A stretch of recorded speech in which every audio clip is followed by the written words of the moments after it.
firefighting community. We are firefighting water.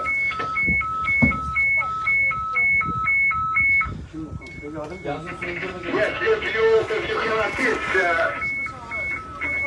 please assist over.